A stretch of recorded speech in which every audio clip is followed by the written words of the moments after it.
ਬਿਸਮਿਲ੍ਲਾਹਿਰਰਹਿਮਾਨਿਰਰਹੀਮ ਤੇ अस्सलाम वालेकुम। 23 ਜੁਲਾਈ ਮੰਗਲ ਦੀ ਸਵੇਰ ਤੇ ਅੱਜ ਦੇ ਪੰਜਾਬੀ ਵੀਲੌਗ 'ਚ ਸੱਜਣਾ ਮਿੱਤਰਾਂ ਭੈਣਾਂ ਭਰਾਵਾਂ ਮਾਵਾਂ ਤੇ ਬਜ਼ੁਰਗਾਂ ਨੂੰ ਜੀ ਆਇਆਂ ਨੂੰ ਤੇ ਚੜ੍ਹਦੇ ਪੰਜਾਬ ਦੇ ਸੱਜਣਾ ਤੇ ਮਿੱਤਰਾਂ ਨੂੰ ਸਤਿ ਸ੍ਰੀ ਅਕਾਲ। ਸਭ ਤੋਂ ਪਹਿਲੇ ਤੁਹਾਨੂੰ ਚੇਤੇ ਕਰਾਈਏ ਕਿ ਸੋਸ਼ਲ ਮੀਡੀਆ ਫਾਇਰਵਾਲ ਨੂੰ ਨਾਕਾਮ ਬਣਾਉਣ ਵਾਸਤੇ ਇਸ ਚੈਨਲ ਨੂੰ ਸਬਸਕ੍ਰਾਈਬ ਕਰੋ ਜੇ ਹਾਲੇ ਤੱਕ ਨਹੀਂ ਕੀਤਾ। ਵੀਲੌਗ ਨੂੰ ਲਾਈਕ ਕਰੋ, ਇਹਦੇ 'ਤੇ ਕਮੈਂਟ ਕਰੋ ਤੇ ਇਹਦੇ ਲਿੰਕ ਨੂੰ WhatsApp ਤੇ ਦੂਜੇ ਸੋਸ਼ਲ ਮੀਡੀਆ 'ਤੇ ਸ਼ੇਅਰ ਕਰੋ। ਹੁਣ ਆਉਣੇ ਅੱਜ ਦੀਆਂ ਗੱਲਾਂ ਬਾਤਾਂ ਵਾਲੇ ਪਾਸੇ। ਅੱਜ ਦੀ ਜਿਹੜੀ ਪਹਿਲੀ ਖਬਰ ਜਿੱਤੇ ਚਾਨਣ ਪਾਉਣਾ ਉਹ ਤੇ ਸਾਡੇ ਬਹੁਤ ਹੀ ਪਿਆਰੇ DG ISPR ਸਾਹਿਬ ਦੀ ਪ੍ਰੈਸ ਕਾਨਫਰੰਸ ਹੈ ਜਿਹੜੀ ਉਹਨਾਂ ਕੱਲ੍ਹ ਕੀਤੀ ਹੈ। ਪ੍ਰੈਸ ਕਾਨਫਰੰਸ ਦੀ ਸਾਰੀ ਜਿਹੜੀ ਡਿਟੇਲ ਹੈ ਉਹ ਤਾਂ ਮੈਂ ਪਿਛਲੇ ਆਪਣੇ ਉਰਦੂ ਵੀਲੌਗ 'ਚ ਰੱਖ ਚੁੱਕਿਆ, ਲੇਕਿਨ ਇਹਦੇ ਕੁਛ ਐਸੇ ਪਾਸੇ ਸਨ ਇਸ ਖਬਰ ਦੇ ਜਿਨ੍ਹਾਂ ਦੇ ਉੱਤੇ ਅਸੀਂ ਚਾਨਣ ਨਹੀਂ ਪਾ ਸਕੇ, ਤਾਂ ਉਹ ਮੈਂ ਆਖਿਆ ਤੁਹਾਡੇ ਨਾਲ ਸ਼ੇਅਰ ਕਰੀਏ। ਜਿਹੜੀ DG ISPR ਸਾਹਿਬ ਦੀ ਪ੍ਰੈਸ ਕਾਨਫਰੰਸ ਦਾ ਲੁੱਬੇ ਲਬਾਬ ਹੈ ਉਹ ਦੋ ਤਿੰਨ ਸ਼ੈਵਾਂ ਨੇ, ਛੇਤੀ ਨਾਲ ਤੁਹਾਨੂੰ ਦੱਸ ਦੇਣਾ। ਇੱਕ ਤਾਂ ਉਹਨਾਂ ਜਿਹੜੀ ਸਭ ਤੋਂ ਵੱਡਾ ਇਲਜ਼ਾਮ ਲਾਇਆ ਉਹ ਉਹਨਾਂ ਲਾਇਆ ਜੀ ਡਿਜੀਟਲ ਦਹਿਸ਼ਤਗਰਦ ਨੇ।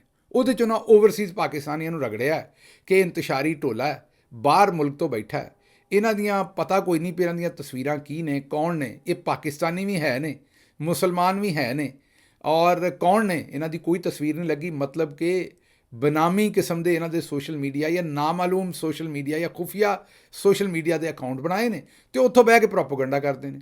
ਅੱਛਾ ਚਲੋ DG ਸਾਹਿਬ ਦੀ ਗੱਲ ਨੂੰ ਲੈ ਲੈਨੇ ਤੇ ਤਜਜ਼ੀਆ ਕਰ ਲੈਨੇ।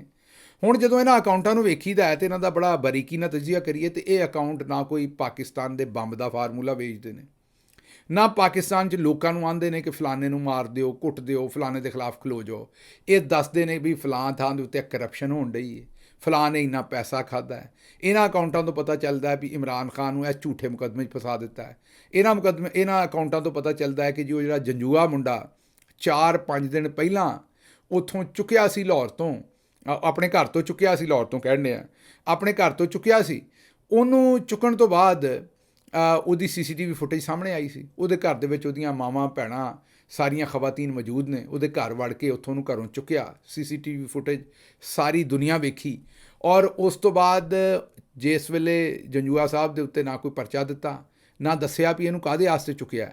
ਆਖਿਰਕਾਰ ਪਾਰਟੀ ਔਰ ਉਹਦੇ ਘਰ ਵਾਲੇ ਜਿਸ ਵੇਲੇ ਇਸਲਾਮਾਬਾਦ ਹਾਈ ਕੋਰਟ ਗਏ, ਜਸਟਿਸ ਅਰਬਾਬ ਤਾਹਿਰ ਨੇ ਮੁਕੱਦਮਾ ਸੁਣਿਆ ਕੱਲ੍ਹ, ਤੇ ਉਹਨਾਂ ਆਖਿਆ ਵੀ ਮੈਂ ਰਿਪੋਰਟਾਂ ਨਹੀਂ, ਅਮੂਮੀ ਤੌਰ 'ਤੇ ਜੱਜ ਰਿਪੋਰਟਾਂ ਮੰਗਦੇ ਨੇ ਨਾ ਕਿ ਰਿਪੋਰਟ ਲੈ ਕੇ ਆਓ। ਇਹਦੇ 'ਚ ਟਾਈਮ ਜ਼ਾਇਆ ਹੁੰਦਾ। ਇਹੀ ਚਾਹੁੰਦੀ ਹੁੰਦੀ ਹੈ ਸਟੈਬਲਿਸ਼ਮੈਂਟ ਔਰ ਹੁਕੂਮਤ, ਇਹੀ ਚਾਹੁੰਦੀ ਹੁੰਦੀ ਵੀ ਅਦਾਲਤ ਰਿਪੋਰਟ ਮੰਗੇ, ਫਿਰ ਝੂਠੀ ਸੱਚੀ ਰਿਪੋਰਟ ਬਣਾ ਕੇ ਜਮ੍ਹਾਂ ਕਰਾ ਦਿਓ।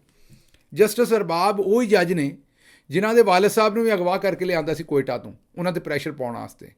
ਤੁਹਾਨੂੰ ਚੇਤੇ ਹੋਏਗਾ ਵੀ ISI ਵਾਲਿਆਂ ਨੇ ਉਹਨਾਂ ਦੇ ਵਾਲਿਦ ਸਾਹਿਬ ਨੂੰ ਅਗਵਾ ਕਰਕੇ ਤੇ ਗੇਟ ਦੇ ਬਾਹਰ ਖਿਲਾਰ ਦਿੱਤਾ ਸੀ ਲਿਆ ਕੇ ਇਸਲਾਮਾਬਾਦ ਉਹਨਾਂ ਦੇ ਘਰ ਦੇ। ਔਰ ਅੱਬਾ ਜੀ ਨੇ ਆ ਕੇ ਆਖਿਆ ਵੀ ਪੁੱਤਰ ਉਹਨਾਂ ਨਾਲ ਗੱਲ ਕਰ ਜਿਹੜੇ ਮੈਨੂੰ ਅਗਵਾ ਕਰਕੇ ਲਿਆਏ ਨੇ। ਉਹਨਾਂ ਆਖਿਆ ਜੀ ਸਾਡੀ ਮਰਜ਼ੀ ਦਾ ਫੈਸਲਾ ਦਿਓ। ਬਹਰਹਾਲ ਦਲੇਰ ਨੇ ਜਸਟਿਸ ਅਰਬਾਬ ਤਾਹਿਰ ਸਾਹਿਬ ਨਹੀਂ ਹਟੇ, ਉਹਨਾਂ ਉਹੀ ਕੀਤਾ। ਫਿਰ ਖਤ ਵੀ ਲਿਖਿਆ ਉਹਨਾਂ 6 ਜੱਜਾਂ 'ਚੋਂ ਨੇ। ਬਹਰਹਾਲ ਅਰਬਾਬ ਤਾਹਿਰ ਸਾਹਿਬ ਨੇ ਕੱਲ੍ਹ ਉਸ ਮੁਕੱਦਮੇ 'ਚ ਆਖਿਆ ਵੀ 2 ਘੰਟੇ ਨੇ ਤੁਹਾਡੇ ਕੋਲ, ਬੰਦਾ ਲੈ ਕੇ ਆਓ, ਜਿੱਥੋਂ ਵੀ ਲੈ ਕੇ ਆਉਣਾ। ਮੈਨੂੰ ਇਸ ਗੱਲ ਦਾ ਕੋਈ ਪਤਾ ਨਹੀਂ, ਕੋਈ ਰਿਪੋਰਟ ਨਹੀਂ, ਬੰਦਾ ਲਿਆਓ। ਜਿਸ ਵੇਲੇ ਉਹਨਾਂ ਨੇ ਚੂੜੀ ਕੱਸ ਦਿੱਤੀ, ਜਿਵੇਂ ਉਹ ਪਾਈਪ ਦੀ ਜਾਂ ਨੱਟ ਦੀ ਚੂੜੀ ਕੱਸੀ ਦੀ ਤਾਂ ਚੂੰ ਦੀ ਆਵਾਜ਼ ਆਉਂਦੀ ਹੈ ਨਾ, ਜਿਸ ਵੇਲੇ ਚੂੜੀ ਕੱਸ ਦਿੱਤੀ ਪਤਾ ਲੱਗਾ ਵੀ ਨਹੀਂ ਕਿਸੇ ਪਾਸੇ ਗੱਲ ਜਾਣੀ, ਤੇ 2 ਘੰਟਿਆਂ ਦੇ ਵਿੱਚ ਜਨਾਬ ਜੰਜੂਏ ਨੂੰ ਐਂਟੀ ਟੈਰਰਿਜ਼ਮ ਦੀ ਕੋਰਟ ਦੇ ਵਿੱਚ ਹਾਜ਼ਰ ਕਰ ਦਿੱਤਾ, ਪੇਸ਼ ਕਰ ਦਿੱਤਾ ਤੇ ਰਿਮਾਂਡ ਮੰਗਿਆ। ਤੇ ਜੱਜ ਸਾਹਿਬ ਵੀ ਬਗੈਰ ਪੁੱਛਿਓ ਦੱਸਿਓ ਵੀ 5 ਦਿਨਾਂ ਦਾ ਬੰਦਾ ਗਾਇਬ ਹੈ, ਅੱਜ ਮੇਰੇ ਸਾਹਮਣੇ ਲਿਆਉਣ ਡਏ ਹੋ, ਉਹਨਾਂ ਨੇ ਵੀ 7 ਦਿਨਾਂ ਦਾ ਰਿਮਾਂਡ ਦੇ ਛੱਡਿਆ। ਅੱਛਾ ਉਹਦੇ 'ਤੇ ਪਾਇਆ ਕੀ ਹੈ? ਪਾਇਆ ਹੈ ਜੀ ਕਿ ਇਹਦੇ ਕੋਲ ਇਹ ਕਸ਼ਮੀਰ ਹਾਈਵੇ 'ਤੇ ਤੁਰਿਆ ਆਉਂਦਾ ਸੀ। ਹੁਣ ਚੇਤੇ ਕਰੋ ਵੀ ਉਹ ਤੁਸੀਂ ਵੀਡੀਓ ਵੇਖੀ ਆਪ CCTV, ਜਿਹਦੇ 'ਚ ਉਹਨੂੰ ਘਰੋਂ ਚੁੱਕ ਕੇ ਲੈ ਕੇ ਗਏ ਨੇ, ਪਰ ਆਖਿਆ ਕਿ ਜੀ ਇਹ ਇੱਥੇ ਕਸ਼ਮੀਰ ਹਾਈਵੇ 'ਤੇ ਤੁਰਿਆ ਆਉਣ ਡਿਆ, ਫੜਿਆ ਸੀ।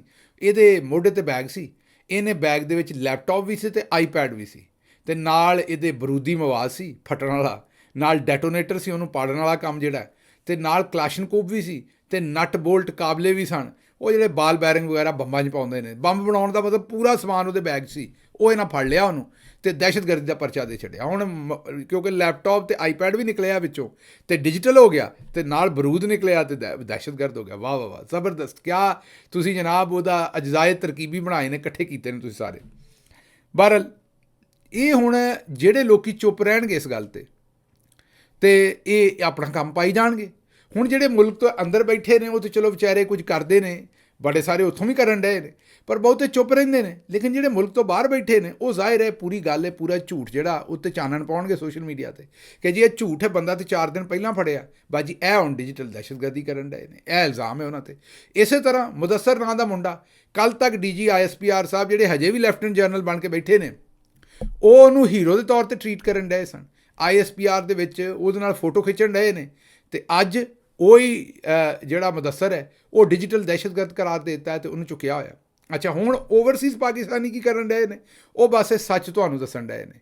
ਉਹ ਦੱਸਣ ਡਏ ਨੇ ਕਿ ਬਈ ਇਹ ਹੋ ਰਿਹਾ, ਅਤੇ ਉਹਨਾਂ ਨੂੰ ਇਹ ਡਿਜੀਟਲ ਦਹਿਸ਼ਤਗਰਦ ਡਿਕਲੇਅਰ ਕੀਤਾ ਜਾ ਰਿਹਾ ਹੈ, ਔਰ ਇੰਤਸ਼ਾਰੀ ਟੋਲਾ ਔਰ ਬਾਹਰ ਬੈਠੇ ਹੋਏ ਲੋਕ ਇਹਨਾਂ ਅਲਫਾਜ਼ ਦੇ ਨਾਲ ਚੇਤਾ ਕੀਤਾ ਗਿਆ, ਉਹਨਾਂ ਨੂੰ ਕਿਹਾ ਗਿਆ। ਅੱਛਾ, ਇੱਥੇ ਇੱਕ ਤਾਂ ਮੈਂ ਤੁਹਾਨੂੰ ਜਨਰਲ ਜ਼ਿਆਉਲ ਹੱਕ ਸਾਹਿਬ ਜਿਹੜੇ ਮਿਲਟਰੀ ਡਿਕਟੇਟਰ ਸਨ, ਉਹਨਾਂ ਦੀ ਤੁਹਾਨੂੰ ਇੱਕ ਵੀਡੀਓ ਵਿਖਾਣੀ, ਔਰ ਵਿਖਾਣਾ ਵੀ ਟੈਕਸਟ ਬੁੱਕ ਉਹੀ ਹੈ। ਉਹ ਜਿਹੜਾ ਇਹਨਾਂ ਦਾ ਪੂਰਾ ਮੈਨੂਅਲ ਹੈ ਨਾ, ਉਹੀ ਚੱਲਿਆ ਆਉਣ ਡਿਆ, ਉਦੋਂ ਵੀ ਉਹੀ ਸੀ ਅਤੇ ਅੱਜ ਵੀ ਉਹੀ ਹੈ। ਉਹ ਵੀ ਓਵਰਸੀਜ਼ ਪਾਕਿਸਤਾਨੀਆਂ ਦੇ ਬਾਰੇ ਇੰਝ ਹੀ ਗੱਲ ਕਰਦੇ ਸਨ, ਅਤੇ ਅੱਲਾ ਦੇ ਹੁਕਮ ਨਾਲ ਤੁਸੀਂ ਵੇਖ ਲਓ ਕਿ ਕੋਈ 40 ਵਰ੍ਹੇ ਗੁਜ਼ਰ ਗਏ ਨੇ, ਮੇਰੇ ਖਿਆਲ ਬਹੁਤੇ ਗੁਜ਼ਰ ਗਏ ਹੋਣਗੇ, 40 ਵਰ੍ਹੇ 35-40 ਵਰ੍ਹੇ ਗੁਜ਼ਰ ਗਏ ਨੇ ਉਸ ਗੱਲ ਨੂੰ।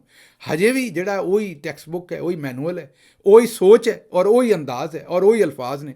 ਕੱਖ ਨਹੀਂ ਬਦਲਿਆ। ਪੂਰੀ ਦੁਨੀਆ ਬਦਲ ਗਈ, ਗਲੋਬਲਾਈਜੇਸ਼ਨ ਆ ਗਈ, ਟੈਕਨੋਲੋਜੀ ਆ ਗਈ, ਸਿਟੀਜ਼ਨ ਜਰਨਲਿਜ਼ਮ ਆ ਗਿਆ, ਸਭ ਕੁਝ ਆ ਗਿਆ। ਅਸੀਂ ਉੱਥੋਂ ਦੇ ਉੱਥੇ ਹੀ ਹਾਂ। ਉਹ ਤੁਹਾਨੂੰ ਮੈਂ ਵਿਖਾਉਣਾ, ਲੇਕਿਨ ਉਸ ਤੋਂ ਪਹਿਲਾਂ ਇੱਕ ਸਵਾਲ ਮੈਂ DGISPR ਸਾਹਿਬ ਨੂੰ ਪੁੱਛਣਾ ਕਿ ਜਨਾਬ ਇਹ ਜਿਹੜੇ ਨਾਮਾਲੂਮ ਅਕਾਊਂਟ ਨੇ, ਇਹ ਤਾਂ ਤੁਸੀਂ ਦੱਸ ਛੱਡੇ ਨੇ ਸਾਨੂੰ, ਜੋ ਚੰਗੀ ਗੱਲ ਹੈ ਕਿ ਲੋਕਾਂ ਦੇ ਨਾਮਾਲੂਮ ਜਾਂ ਖੁਫੀਆ ਅਕਾਊਂਟ ਨੇ, ਲੇਕਿਨ ਉਹ ਜਿਹੜੇ ਇਹ ਵਿਚਾਰੇ ਜਿਹੜੇ ਇਹਨਾਂ ਦੇ ਸੋਸ਼ਲ ਮੀਡੀਆ ਦੇ ਨਾਮਾਲੂਮ ਤੇ ਖੁਫੀਆ ਅਕਾਊਂਟ ਨੇ, ਇਹ ਤੁਹਾਡੇ ਜਨਾਬ ਬੜੇ ਸਾਰੇ ਜਰਨਲ ਨੇ, ਜ਼ਾਹਿਰ ਹੈ ਬਿਊਰੋਕਰੇਟ ਵੀ ਨੇ, ਸਿਆਸਤਦਾਨ ਵੀ ਨੇ, ਲੇਕਿਨ ਤੁਹਾਡਾ ਕਿਉਂਕਿ ਮਹਿਕਮਾ DGISPR ਨੇ ਫੌਜ ਦੇ ਬਾਰੇ ਬੋਲਣਾ, ਇਹ ਜਿਹੜੇ ਤੁਹਾਡੇ ਬਹੁਤ ਸਾਰੇ ਰਿਟਾਇਰਡ ਜਰਨਲਸ ਨੇ, ਪੁਰਾਣੇ ਜਰਨਲਸ ਨੇ, ਉਹਨਾਂ ਦੇ ਖੁਫੀਆ ਅਕਾਊਂਟ ਨਿਕਲਣ ਡਏ ਨੇ, ਪ੍ਰਾਪਰਟੀਆਂ ਨਿਕਲ ਰਹੀਆਂ ਜਿਹੜੀਆਂ ਉਹਨਾਂ ਡਿਕਲੇਅਰ ਨਹੀਂ ਕੀਤੀਆਂ, ਉਹਨਾਂ ਦੇ ਬਾਰੇ ਤੁਸੀਂ ਕਦੇ ਨਹੀਂ ਪ੍ਰੈਸ ਕਾਨਫਰੰਸ ਕਰਕੇ ਦੱਸੀ। ਇਹ ਨਹੀਂ ਦੱਸਿਆ ਵੀ ਉਹਨਾਂ ਕੋਲ ਅਸੀਂ ਕੋਈ ਪੁੱਛਿਆ, ਉਹਨਾਂ ਨੂੰ ਕੋਈ ਸਜ਼ਾ ਦਿੱਤੀ ਹੈ, ਉਹਨਾਂ ਨੂੰ ਕੋਈ ਜਜ਼ਾ ਦਿੱਤੀ, ਉਹਨਾਂ ਕੋਲ ਪੁੱਛਿਆ ਭਾਈ ਇਹ ਕਿੱਥੋਂ ਲਏ ਨੇ। ਮਸਲਨ ਇਹ ਜਿਹੜੇ ਕੋਰ ਕਮਾਂਡਰ ਲਾਹੌਰ ਸਨ ਸ਼ਫਾਤ ਅਲੀ ਸ਼ਾਹ ਸਾਹਿਬ, ਉਹਨਾਂ ਦੇ ਬਾਰੇ ਮੀਡੀਆ ਦੱਸਣ ਡਿਆ ਵੀ ਉਹਨਾਂ ਲੰਦਨ 'ਚ ਵੀ ਅਪਾਰਟਮੈਂਟ ਲਿਆ ਅਤੇ ਪਤਾ ਨਹੀਂ ਕਿੱਥੇ ਲਿਆ, ਅਤੇ ਸਾਰੇ ਖੁਫੀਆ ਸਨ ਅਤੇ ਡਿਕਲੇਅਰ ਨਹੀਂ ਕੀਤੇ। ਉਹਦੇ ਬਾਰੇ ਤੁਸੀਂ ਅੱਜ ਤੱਕ ਆ ਕੇ ਕਦੇ ਨਹੀਂ ਦੱਸਿਆ ਜਨਾਬ। ਅਤੇ ਆਮ ਪਾਕਿਸਤਾਨੀ ਦਾ ਸੋਸ਼ਲ ਮੀਡੀਆ ਅਕਾਊਂਟ ਨਿਕਲ ਆਉਂਦਾ ਨਾਮਾਲੂਮ, ਜਾਂ ਤੁਹਾਨੂੰ ਨਾਮਾਲੂਮ ਲੱਗਦਾ ਹੈ, ਅਤੇ ਉਹਦੇ 'ਤੇ ਤੁਸੀਂ ਬੰਦੂਕ ਤਾਣ ਲਈਏ, ਅਤੇ ਜਿਨ੍ਹਾਂ ਦੇ ਨਾਮਾਲੂਮ ਬੈਂਕਾਂ ਦੇ ਅਕਾਊਂਟ 'ਤੇ ਪ੍ਰਾਪਰਟੀਆਂ ਨਿਕਲਦੀਆਂ ਅਤੇ ਅਸਾਸੇ ਨਿਕਲਦੀਆਂ ਨੇ, ਉਹਨਾਂ 'ਤੇ ਅੱਜ ਤੱਕ ਜਨਾਬ ਨੇ ਗੱਲ ਕੋਈ ਨਹੀਂ ਕੀਤੀ। ਉੱਥੇ ਪਤਾ ਨਹੀਂ ਤੁਹਾਨੂੰ ਕੀ ਹੁੰਦਾ। ਉਸ ਵੇਲੇ ਜਨਰਲ ਜ਼ਿਆਉਲ ਹੱਕ ਸਾਹਿਬ ਵੀ ਇਹੀ ਗੱਲਾਂ ਕਰਦੇ ਸਨ ਜਿਹੜੀਆਂ ਤੁਸੀਂ ਅੱਜ ਕਰਦੇ ਹੋ। ਇਹ ਵੇਖੋ ਜ਼ਰਾ। उनमें से कुछ वो हैं जो दियार गैर में बैठे मुल्क की सलामती के खिलाफ मंसूबे बना रहे हैं और बैरूनी ताकतों के बलबूते पर पाकिस्तान में अफरा तफरी फैलाना चाहते हैं। कुछ वो हैं जो बैरून मुल्क जाकर अपने ही मुल्क के खिलाफ जहर उगलने में हिचकिचाहट महसूस नहीं करते। वो नजरिया पाकिस्तान और निफाज इस्लाम का नाउज बिल्ला मजाक। ਵੇਖ ਲਿਆ ਜੇ, ਇਹ ਕੋਈ ਨਵੀਂ ਗੱਲ ਨਹੀਂ। ਇਹ ਜੋ ਕੁਝ ਹੋ ਰਿਹਾ ਇਹ ਨਵਾਂ ਨਹੀਂ ਹੈਗਾ, ਇਹ ਉਸ ਜ਼ਮਾਨੇ ਦਾ ਹੀ ਹੈ, ਅਤੇ ਇਹ ਗਾਂ ਵੀ ਇੰਝ ਹੀ ਮੈਨੂੰ ਲੱਗਦਾ ਹਜੇ ਇਹਨਾਂ ਦਾ ਦਿਲ ਹੈ ਕਰਨ ਦਾ। ਪਰ ਹੁਣ ਆਵਾਮ ਬਦਲ ਗਈ ਹੈ, ਮੀਡੀਆ ਬਦਲ ਗਿਆ, ਸ਼ਊਰ ਆ ਗਿਆ, ਲੋਕ ਇਹ 'ਤੇ ਗੱਲ ਕਰਦੇ ਨੇ, ਦੱਸਦੇ ਨੇ। ਸੋਸ਼ਲ ਮੀਡੀਆ ਦੀ ਵਜ੍ਹਾ ਤੋਂ ਚਾਨਣ ਹੋ ਗਿਆ, ਹਰ ਬੰਦੇ ਨੂੰ ਪਤਾ ਕਿ ਕੀ ਭਾਵ ਵਿਕਣ ਡਈ ਹੈ। ਪਹਿਲਾਂ ਕਿਸੇ ਨੂੰ ਕੀ ਪਤਾ ਸੀ ਵੀ IPP ਕੀ ਹੈ? ਉਹ ਤਾਂ ਖੁਸ਼ ਹੋ ਜਾਂਦੇ ਸਨ ਲੋਕੀ ਕਿ ਜਨਾਬ ਸ਼ਬਾਜ਼ ਸ਼ਰੀਫ ਨੇ ਫੀਤਾ ਕੱਟ ਦਿੱਤਾ IPP ਦਾ, ਖਾਤਾ ਹੈ ਤਾਂ ਲਗਾਤਾ ਵੀ ਹੈ। ਹੁਣ ਇਹ ਪਤਾ ਲੱਗਾ ਵੀ ਨਹੀਂ, ਇਹ ਖਾਤਾ ਤਾਂ ਹੈ ਹੀ, ਲਗਾਤਾ ਕੁਛ ਹੋਰ ਹੈ ਸਾਨੂੰ। ਇਹ ਜਨਾਬ ਉਹ ਲਗਾਤਾ ਜ਼ਮੀਨ 'ਤੇ ਨਹੀਂ ਲਗਾਤਾ, ਇਹ ਸਾਨੂੰ ਹੀ ਟੀਕਾ ਲਗਾਤਾ ਹੈ। ਕਹਿਣ ਦਾ ਮਤਲਬ ਇਹ ਹੈ ਕਿ ਆਵਾਮ ਅਵੇਅਰ ਹੋ ਗਈ ਹੈ, ਸੋਸ਼ਲ ਮੀਡੀਆ ਲੋਕਾਂ ਨੂੰ ਤਾਕਤ ਦੇ ਦਿੱਤੀ ਹੈ। ਹੁਣ ਉਹ ਕੰਮ ਨਹੀਂ ਚੱਲਣਾ ਜਿਹੜਾ ਇਹ ਕਰਨ ਡਏ ਨੇ। ਅੱਛਾ ਜੀ, ਅਗਲੀ ਖਬਰ ਤੁਹਾਡੇ ਸਾਹਮਣੇ ਰੱਖਣੀ ਖਲੀਲੁਰ ਰਹਿਮਾਨ ਕਮਰ ਸਾਹਿਬ। ਖਲੀਲੁਰ ਰਹਿਮਾਨ ਕਮਰ ਬੜੇ ਵੱਡੇ ਡਰਾਮਾ ਰਾਈਟਰ ਨੇ, ਤੁਹਾਨੂੰ ਪਤਾ ਹੈ, ਕਾਲਮ ਨਗਾਰ ਨੇ, ਰਾਈਟਰ ਨੇ, ਦਾਨਿਸ਼ਵਰ ਨੇ ਮੈਂ ਤਾਂ ਆਖਾਂਗਾ। ਅਤੇ ਪਰ ਉਹ ਕੰਮ ਪੁੱਠਾ ਕਰ ਬੈਠੇ ਨੇ, ਕਿਤੇ ਮੈਨੂੰ ਲੱਗਦਾ ਕਾਬੂ ਆ ਗਏ ਨੇ ਕਿਸੇ ਦੇ। ਉਹਨਾਂ ਨੂੰ ਕਿਸੇ ਖਾਤੂਨ ਨੇ ਕੋਈ ਟੈਲੀਫੋਨ ਕੀਤਾ ਅਤੇ ਉਹਨਾਂ ਨਾਲ ਕੋਈ 10-15 ਦਿਨ ਗੱਲਬਾਤ ਕੀਤੀ ਥੋੜ੍ਹੀ ਜਿਹੀ ਗਾਂਹ ਵੱਧ ਗਈ ਮੇਰਾ ਖਿਆਲ ਹੈ। ਹੁਣ ਮੈਨੂੰ ਇਹ ਹੋ ਸਕਦਾ ਡਰਾਮਾ ਬਣਾਉਣ ਦੀ ਵਜ੍ਹਾ ਤੋਂ ਗਾਂਹ ਵਧੀ ਹੋਵੇ, ਮਤਲਬ ਕਿ ਉਹਨਾਂ ਬਿਆਨ ਦਿੱਤਾ ਹੈ ਕਿ ਮੈਨੂੰ ਡਰਾਮਾ ਉਹ ਕਹਿੰਦੇ ਸਨ ਵੀ ਮੇਰੇ ਨਾਲ ਮਿਲ ਕੇ ਬਣਾਓ, ਅਤੇ ਉਹਨਾਂ ਦੀ ਗੱਲਬਾਤ ਉਹਨਾਂ ਦੇ ਨਾਲ ਉਹ ਡਰਾਮਾ ਬਣਾਉਣ ਦੇ ਸਿਲਸਿਲੇ 'ਚ ਗਾਂਹ ਵੱਧ ਗਈ। ਅਤੇ ਉਹ ਖਾਤੂਨ ਨੇ ਉਹਨਾਂ ਨੂੰ ਮਿਲਣ ਸੱਦਿਆ। ਉਹ ਉਹਨਾਂ ਦੇ ਘਰ ਉਸ ਖਾਤੂਨ ਨੂੰ ਮਿਲਣ ਚਲੇ ਗਏ ਰਾਤ ਦੇ ਕਿਤੇ ਪਿਛਲੇ ਪਹਿਰ। ਅਤੇ ਉਹ ਜਿਹੜੀ ਖਾਤੂਨ ਸੀ, ਆਮਨਾ ਅਰੂਜ ਸ਼ਾਇਦ ਉਹਦਾ ਨਾਂ ਦੱਸ ਰਹੀ ਹੈ ਪੁਲਿਸ ਹੁਣ, ਕਿਉਂਕਿ ਪੁਲਿਸ ਨੇ ਗਰੋਹ ਪੂਰਾ ਫੜ ਲਿਆ ਹੈ। ਜਿਸ ਵੇਲੇ ਖਲੀਲੁਰ ਰਹਿਮਾਨ ਕਮਰ ਸਾਹਿਬ ਉਹਦੇ ਘਰ ਗਏ ਕਿਤੇ ਸਵੇਰ ਦੇ ਕੋਈ 3-4 ਵਜੇ ਜਾਂ 4 ਵਜੇ ਦਾ ਸਵੇਰ ਦਾ ਟਾਈਮ ਸੀ, 4-4:30 ਵਜੇ ਸੁਬਾਹ ਦਾ, ਜਾਂ ਰਾਤ ਦਾ ਆਖਰੀ ਪਹਿਰ ਜਾਂ ਸੁਬਾਹ ਦਾ ਕਹਿ ਲਓ। ਉਸ ਵੇਲੇ ਉਹਦੇ ਘਰ ਅੱਪੜੇ, ਅਤੇ ਉੱਥੇ ਜਿਹੜੇ ਜਨਾਬ ਵਾਲਾ ਜਦੋਂ ਇਹ ਗਏ ਅਤੇ ਉੱਥੇ ਉਹਦੇ ਨਾਲ ਕੋਈ 8-10 ਬੰਦੇ ਹੋਰ ਸਨ। ਇਹ ਉਹਨਾਂ ਦੇ ਘਰ ਗਏ ਅਤੇ ਉਸ ਤੋਂ ਬਾਅਦ ਉਹ ਬੰਦੇ ਆ ਪੜੇ ਉੱਥੇ। ਉਹਨਾਂ ਇਹਨਾਂ ਨੂੰ ਕੁੱਟਿਆ, ਮਾਰਿਆ, ਅਗਵਾ ਕਰ ਲਿਆ, ਇਹਨਾਂ ਦੇ ਫੋਨ ਖੋਲ੍ਹੇ, ਇਹਨਾਂ ਦੇ ਬੈਂਕ ਦੇ ਵਿੱਚੋਂ 3-4 ਲੱਖ ਰੁਪਈਆ ਕੱਢ ਲਿਆ, ਉਹ ਮੇਰਾ ਖਿਆਲ ਕੋਈ 3 ਲੱਖ ਰੁਪਈਆ। ਔਰ ਉਸ ਤੋਂ ਬਾਅਦ ਇਹਨਾਂ ਦੇ ਮੁਤਾਬਕ 1 ਕਰੋੜ ਰੁਪਈਆ ਇਹਨਾਂ ਕੋਲੋਂ ਹੋਰ ਮੰਗਦੇ ਸਨ। ਬਹਰਹਾਲ ਪੁਲਿਸ ਨੇ ਬਾਅਦ ਦੇ ਵਿੱਚ ਇਹ 12 ਦੇ 12 ਬੰਦੇ ਜਿਹੜੇ ਨੇ ਫੜ ਲਏ ਨੇ, ਪੂਰਾ ਗੈਂਗ। ਪਤਾ ਇਹ ਲੱਗਾ ਹੈ ਕਿ ਜਿਹੜੀ ਆਮਨਾ ਅਰੂਜ ਸਾਹਿਬਾ ਨੇ ਉਹ ਇੰਝ ਹੀ ਲੋਕਾਂ ਦੇ ਨਾਲ ਫੋਨਾਂ 'ਤੇ ਗੱਪਾਂ ਛੱਪਾਂ ਲਾਉਂਦੀਆਂ ਨੇ, ਤਸਵੀਰਾਂ ਭੇਜਦੀਆਂ ਨੇ ਉਲਟੀਆਂ ਸਿੱਧੀਆਂ, ਔਰ ਉਸ ਤੋਂ ਬਾਅਦ ਜਦੋਂ ਬੰਦੇ ਫਸ ਜਾਂਦੇ ਨੇ ਉਹਨਾਂ ਨੂੰ ਘਰਾਂ 'ਚ ਸੱਦ ਕੇ, ਇਹ ਦੁਨੀਆ ਨਿਊਜ਼ ਨੇ ਰਿਪੋਰਟ ਕੀਤਾ ਹੈ, ਤੇ ਉਹਨਾਂ ਨੂੰ ਮਾਰਦੇ ਕੁੱਟਦੇ ਨੇ। ਬਹਰਹਾਲ ਖਲੀਲ ਰਹਿਮਾਨ ਕਮਰ ਸਾਹਿਬ ਜਿਹੜੇ ਨੇ ਉਹ ਡਰਾਮਾ ਨਿਗਾਰ ਨੇ, ਹਰ ਦਿਲ ਅਜ਼ੀਜ਼ ਨੇ, ਅਤੇ ਅਸੀਂ ਇਹ ਚਾਹਾਂਗੇ ਕਿ ਉਹਨਾਂ ਦੇ ਨਾਲ ਮੁਕੰਮਲ ਇਨਸਾਫ ਕੀਤਾ ਜਾਏ, ਔਰ ਪੁਲਿਸ ਜਿਹੜੀ ਹੈ ਉਹ ਇਸ ਮਾਮਲੇ ਦੀ ਮੁਕੰਮਲ ਤਹਿਕੀਕ ਕਰਕੇ, ਕਿਉਂਕਿ ਉਹਨਾਂ ਦੀ ਜਾਨ ਨੂੰ ਵੀ ਖਤਰੇ 'ਚ ਪਾਇਆ ਗਿਆ ਔਰ ਮਾਲ ਨੂੰ ਵੀ ਖਤਰੇ 'ਚ ਪਾਇਆ ਗਿਆ, ਅਤੇ ਉਹਨਾਂ ਨਾਲ ਮੁਕੰਮਲ ਇਹ 'ਤੇ ਇਨਸਾਫ ਕੀਤਾ ਜਾਏ। ਅਤੇ ਖਲੀਲ ਸਾਹਿਬ ਸਾਡੇ ਦੋਸਤ ਵੀ ਨੇ, ਭਾਈ ਵੀ ਨੇ, ਉਹਨਾਂ ਨੂੰ ਅਸੀਂ ਇਹੀ ਕਹਾਂਗੇ ਵੀ ਅੱਗੋਂ ਮੁਹਤਾਤ ਰਹੋ। ਅੱਛਾ ਜੀ, ਅਗਲੀ ਖਬਰ ਤੁਹਾਡੇ ਸਾਹਮਣੇ ਅਸੀਂ ਰੱਖਣੀ ਹੈ। ਪਰਵੇਜ਼ ਖਟਕ ਸਾਹਿਬ ਹਵਾ ਦੇ ਹਲਾਰੇ ਨਾਲ ਫਿਰ ਹਿੱਲ ਗਏ ਨੇ, ਅਤੇ ਉਹਨਾਂ ਨੇ ਹੁਣ ਅਦਾਲਤ ਦੇ ਵਿੱਚ ਇਹ ਦਰਖਾਸਤ ਦਿੱਤੀ ਹੈ ਜੀ ਕਿ ਮੈਂ ਜਿਹੜੀ ਗਵਾਹੀ ਦਿੱਤੀ ਸੀ ਨਾ ਇਮਰਾਨ ਖਾਨ ਦੇ ਖਿਲਾਫ, ਉਹ ਮੈਂ ਇੱਕ ਵਾਰੀ ਫੇਰ ਦੇਣੀ ਹੈ। ਕਿਉਂਕਿ ਪਿਛਲੀ ਵਾਰੀ ਗਵਾਹੀ ਦਿੰਦੇ ਹੋਏ ਤੁਹਾਨੂੰ ਦੱਸਿਆ ਸੀ ਵੀ ਹਿੱਲ ਗਏ ਸਨ, ਇਮਰਾਨ ਖਾਨ ਸਾਹਮਣੇ ਆਇਆ ਸੀ, ਅਤੇ ਇਹ ਮੈਂ ਕੋਈ ਮਜ਼ਾਕ ਨਹੀਂ ਕਹਿਣ ਡਿਆ, ਉੱਥੇ ਖਲੋਤੇ ਵਕੀਲਾਂ ਸਾਰਿਆਂ ਦੱਸਿਆ, ਅਤੇ ਕੰਬਣ ਲੱਗ ਪਏ ਸਨ ਅਤੇ ਡਿੱਗਣ ਲੱਗੇ ਸਨ, ਫੜ ਕੇ ਖਿਲਾ ਰਿਹਾ ਸੀ। ਅਤੇ ਉਹ ਗਵਾਹੀ ਦਿੰਦਿਆਂ ਹੋਇਆਂ ਜਿਹੜੀ ਅਗਲਿਆਂ ਨੇ ਹੈਂਡਲਰਸ ਨੇ ਸਮਝਾ ਕੇ ਘੱਲਿਆ ਸੀ ਬਾਹਰੋਂ ਵੀ ਇਹ ਗੱਲ ਕਰਨੀ ਹੈ, ਉਹ ਗੱਲ ਕਰਨ ਦੀ ਬਜਾਏ ਪੁੱਠੀ ਗੱਲ ਕਰ ਆਏ ਸਨ ਉੱਥੇ। ਅਤੇ ਪੁੱਠੀ ਗੱਲ ਦਾ ਮਤਲਬ ਹੈ ਉਲਟੀ ਗੱਲ। ਅਤੇ ਉੱਥੇ ਕਹਿ ਆਏ ਸਨ ਕਿ ਜਨਾਬ ਇੰਝ ਪੇਸ਼ ਹੋਇਆ, ਅਤੇ ਮੈਂ ਕੋਈ ਕਾਗਜ਼ 'ਤੇ ਪਹਿਲਾਂ ਨਹੀਂ ਦੇਖਿਆ, ਮੈਨੂੰ ਇਨਵੈਸਟੀਗੇਟਿਵ ਆਫਿਸਰ ਨਹੀਂ ਦਿਖਾਇਆ, ਅਤੇ ਉਹ ਮਤਲਬ ਜਿਹੜਾ ਸਬਕ ਪੜ੍ਹਾਇਆ ਸੀ ਉਹਦੇ ਉਲਟਾ ਕਹਿ ਆਏ। ਫਿਰ ਇਸਟੈਬਲਿਸ਼ਮੈਂਟ ਦੇ ਨੇ ਆਰਡਰ ਕੀਤਾ ਕਿ ਜਾ ਕੇ ਉਹਨਾਂ ਨੂੰ ਆਖੋ ਕਿ ਜਿਹੜੇ ਜ਼ਾਹਿਰ ਹੈ ਵਕੀਲ ਸ਼ਕੀਲ ਨੇ ਅਗਲੇ ਪਾਸੇ, ਉਹਨਾਂ ਆਖਿਆ ਜੀ ਇਹ ਜਿਹੜਾ ਨਾ ਇਹ ਸਾਡਾ ਹਸਟਾਈਲ ਵਿਟਨੈਸ ਦੇ ਤੌਰ 'ਤੇ ਰੱਖੋ, ਮੁਨਹਰਫ, ਮਤਲਬ ਜਿਹੜਾ ਮੁੱਕਰ ਜਾਏ ਗਵਾਹੀ ਤੋਂ, ਪਹਿਲਾਂ ਆਖੇ ਵੀ ਮੈਂ ਗਵਾਹੀ ਦਿਆਂਗਾ ਬਾਅਦ 'ਚ ਮੁੱਕਰ ਜਾਏ, ਇਹ ਮੁਨਹਰਫ ਗਵਾਹ ਹੈ ਸਾਡਾ, ਅਸੀਂ ਇਹਦੀ ਗਵਾਹੀ ਇਸਤੇਮਾਲ ਨਹੀਂ ਕਰਨਾ ਚਾਹੁੰਦੇ। ਹੁਣ ਮੇਰਾ ਖਿਆਲ ਫਿਰ ਕਿਤੇ ਗਾਲਮੰਦਾ ਕੀਤਾ ਹੋਏਗਾ ਉਹਨਾਂ ਨੇ, ਕੋਈ ਝਾੜ ਪੰਜ ਕੀਤੀ ਹੋਏਗੀ ਖਟਕ ਸਾਹਿਬ ਦੀ। ਹੁਣ ਖਟਕ ਸਾਹਿਬ ਫਿਰ ਤਿਆਰ ਹੋ ਗਏ ਨਵੇਂ ਸਿਰੇ ਗਵਾਹੀ ਦੇਣ, ਅਤੇ ਹੁਣ ਉਹਨਾਂ ਅਦਾਲਤ ਨੂੰ ਇਹ ਆਖਿਆ ਕਿ ਜੀ ਉਹ ਗਵਾਹੀ 'ਚ ਇੱਕ ਹਿੱਸਾ ਮੈਂ ਭੁੱਲ ਗਿਆ ਸਾਂ ਕਿ ਉੱਥੇ ਕੋਈ ਡਿਸਕਸ਼ਨ ਨਹੀਂ ਹੋਈ, ਬਸ ਇਮਰਾਨ ਖਾਨ ਨੇ ਕਿਹਾ ਵੀ ਇਹ ਕੇਸ ਅਪਰੂਵ ਕਰੋ, ਅਤੇ ਅਸੀਂ ਕਰ ਦਿੱਤਾ। ਅਤੇ ਇਹਦਾ ਤਾਂ ਕੋਈ ਫਾਇਦਾ ਨਹੀਂ ਜਨਾਬ, ਜੇ ਇਮਰਾਨ ਖਾਨ ਨੇ ਕਿਹਾ ਵੀ, ਅਤੇ ਇਮਰਾਨ ਖਾਨ ਨੇ ਫਰਜ਼ ਕਰੋ ਇੱਕ ਮਿੰਟ ਵਾਸਤੇ ਤੁਹਾਡੇ ਸਿਰ 'ਤੇ ਪਿਸਤੌਲ ਰੱਖਿਆ, ਤੁਸੀਂ ਗੁਨਾਹਗਾਰ ਹੋ, ਤੁਸੀਂ ਆਖਣਾ ਸੀ ਨਹੀਂ, ਫਿਰ 24 ਘੰਟੇ ਦਾ ਟਾਈਮ ਸੀ ਤੁਹਾਡੇ ਕੋਲ। ਮੇਰਾ ਖਿਆਲ ਉਹ rules of business the rule number 20 sub rule number 14 ਹੈ, ਔਰ ਜਾਂ ਉਲਟਾ ਹੋਏਗਾ, ਰੂਲ ਨੰਬਰ 14 ਹੋਏਗਾ, ਸਬ ਰੂਲ ਨੰਬਰ 20 ਹੋਏਗਾ, ਮੈਨੂੰ ਭੁੱਲ ਗਿਆ। ਬਹਰਹਾਲ ਇਹਨਾਂ ਦੋਵਾਂ 'ਚੋਂ ਇੱਕ ਗੱਲ ਹੈ ਜਿਹਦੇ ਵਿੱਚ ਜਿਹੜਾ ਫੈਡਰਲ ਮਿਨਿਸਟਰ ਹੁੰਦਾ ਉਹਨੇ 24 ਘੰਟੇ ਦੇ ਵਿੱਚ ਕੈਬਨਿਟ ਮੀਟਿੰਗ ਦੇ ਹੋਣ ਤੋਂ 24 ਘੰਟੇ ਦੇ ਅੰਦਰ ਇਨ ਰਾਈਟਿੰਗ ਦੇ ਵਿੱਚ ਲਿਖ ਕੇ ਉਹਨੇ ਇਤਰਾਜ਼ ਕਰਨਾ ਹੁੰਦਾ। ਅਗਰ ਕਿਸੇ ਚੀਜ਼ 'ਤੇ ਉਹਨੂੰ ਇਤਰਾਜ਼ ਹੋਵੇ ਤਾਂ ਤੁਸੀਂ ਕੀਤਾ ਜੀ, ਉਸ ਵੇਲੇ ਅੰਬ ਚੂਪਣ ਡਏ ਸੋ, ਜਿਸ ਵੇਲੇ ਉਸ ਵੇਲੇ ਵੈਸੇ ਤੁਸੀਂ ਅੰਬ ਨਾ ਚੂਪਣਾ ਜਨਾਬ, ਤੁਸੀਂ ਆਪ ਚੂਪੇ ਹੋਏ ਹੋ। ਮੇਰਾ ਮਤਲਬ ਕਹਿਣ ਦਾ ਵੀ ਕਿਤੇ ਅੰਬ ਨੂੰ ਚੂਪੋ, ਅੰਬ ਹੀ ਅੱਗੋਂ ਆਕੜ ਕੇ ਖਲੋ ਜਾਏਗੇ ਯਾਰ, ਕੋਈ ਹੋਰ ਤਾਂ ਮੈਨੂੰ ਚੂਪੇ। ਭਾਈ ਜੀ ਤੁਸੀਂ ਤਾਂ ਆਪ ਪੂਰੇ ਦੇ ਪੂਰੇ ਹੀ ਚੂਪੇ ਗਏ ਹੋ, ਤੁਸੀਂ ਮੈਨੂੰ ਕੀ ਚੂਪਣਾ। ਬਹਰਹਾਲ ਖਟਕ ਸਾਹਿਬ ਮਿਹਰਬਾਨੀ ਕਰੋ, ਆਖਰੀ ਉਮਰੇ ਕਿਉਂ ਆਪਣੀ ਇੱਜ਼ਤ ਖਰਾਬ ਕਰਨ ਡਏ ਹੋ, ਅਤੇ ਜਿਹੜਾ ਕੰਮ ਹੋ ਗਿਆ ਹੁਣ ਗਾਂਹ ਤੁਰੋ। ਅੱਛਾ ਜੀ, ਅਗਲੀ ਖਬਰ ਤੁਹਾਡੇ ਸਾਹਮਣੇ ਅਮਰੀਕਾ ਤੋਂ ਰੱਖਾਂਗੇ, ਉਹ ਬੜੀ ਇੰਟਰਸਟਿੰਗ ਖਬਰ ਹੈ। ਜਮਹੂਰੀਅਤ ਉੱਥੇ ਨਜ਼ਰ ਆਉਂਦੀ ਹੈ। ਤੁਹਾਨੂੰ ਪਤਾ ਵੀ ਟਰੰਪ ਦੇ ਉੱਤੇ ਜਿਹੜਾ ਹਮਲਾ ਹੋਇਆ ਕਾਤਲਾਨਾ, ਉਹ ਸ਼ੂਟਰ ਨੇ ਗੋਲੀ ਮਾਰੀ ਔਰ ਉਹ ਕੰਨ ਦੇ ਉੱਤੇ ਲੱਗਦੀ ਹੋਈ ਗੁਜ਼ਰੀ, ਔਰ ਟਰੰਪ ਬਾਲ ਬਚਿਆ, ਬਸ ਉਹ 1 ਸੈਕਿੰਡ ਤੋਂ ਅਗਰ ਉਹਦਾ ਸਿਰ ਨਾ ਮੂਵ ਹੁੰਦਾ ਤਾਂ ਸਿਰ 'ਚ ਲੱਗਣੀ ਸੀ, ਉਹਨੇ ਮਰ ਜਾਣਾ ਸੀ ਟਰੰਪ ਨੇ, ਜ਼ਾਹਿਰ ਹੈ, ਹੋਰ ਕੀ ਹੋਣਾ ਸੀ। ਹੁਣ ਉਹ ਜਿਹੜਾ ਇੰਚਾਰਜ ਹੈ ਸੀਕਰਟ, ਜਿਵੇਂ ਸਾਡੇ SSG ਦਾ ਡਿਪਾਰਟਮੈਂਟ ਹੈ ਪੂਰਾ, ਜਿਹੜਾ ਇੰਚਾਰਜ ਹੈ ਉੱਥੇ ਸੀਕਰਟ ਸਰਵਿਸ ਦਾ, ਪੂਰੇ ਜਿਹੜੀ ਹੈੱਡ ਹੈ, ਚੀਫ ਹੈ ਸੀਕਰਟ ਸਰਵਿਸ ਦੀ, ਉਹਦੀ ਕੱਲ੍ਹ ਹੀਅਰਿੰਗ ਹੋਈ ਕਾਂਗਰਸ ਦੇ ਵਿੱਚ। ਕਾਂਗਰਸ ਨੂੰ ਤੁਸੀਂ ਆਪਣਾ ਜਿਹੜਾ ਸਾਡੀ ਨੈਸ਼ਨਲ ਅਸੈਂਬਲੀ ਹੈ ਉਹ ਸਮਝੋ, ਉਹਦੀ ਹੀਅਰਿੰਗ ਹੋਈ, ਅਤੇ ਉੱਥੇ ਜਿਹੜੇ ਕਾਂਗਰਸਮੈਨ ਔਰ ਕਾਂਗਰਸ ਵੂਮੈਨ, ਉਹਨਾਂ ਜਿਸ ਤਰੀਕੇ ਨਾਲ ਉਸ ਖਾਤੂਨ ਦੀ ਤਬਾਹੀ ਮਚਾਈ, ਉਹ ਸਿਰਫ ਜਮਹੂਰੀਅਤ 'ਚ ਹੀ ਦੇਖ ਸਕਦੇ ਹੋ। ਅਤੇ ਉਹਨੇ ਬਹਿ ਕੇ ਅੱਗੋਂ ਜਵਾਬ ਦਿੱਤੇ।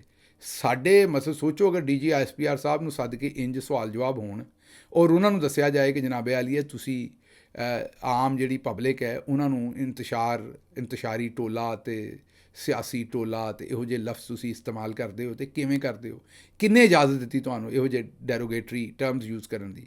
ਅਤੇ ਇਹ ਤਾਂ ਮੇਰਾ ਹਾਲ ਸਾਡੇ ਵਾਲੇ ਤਾਂ 5 ਮਿੰਟ ਨਾ ਕੱਢਣ, ਪਰ ਸਾਡੇ ਪੁੱਛਣਾ ਕਿੰਨੇ ਅਗਲੇ ਪਾਸਿਓਂ, ਰੌਲਾ ਤਾਂ ਜਮਹੂਰੀਅਤ ਜੋ ਨਾ ਹੋਈ।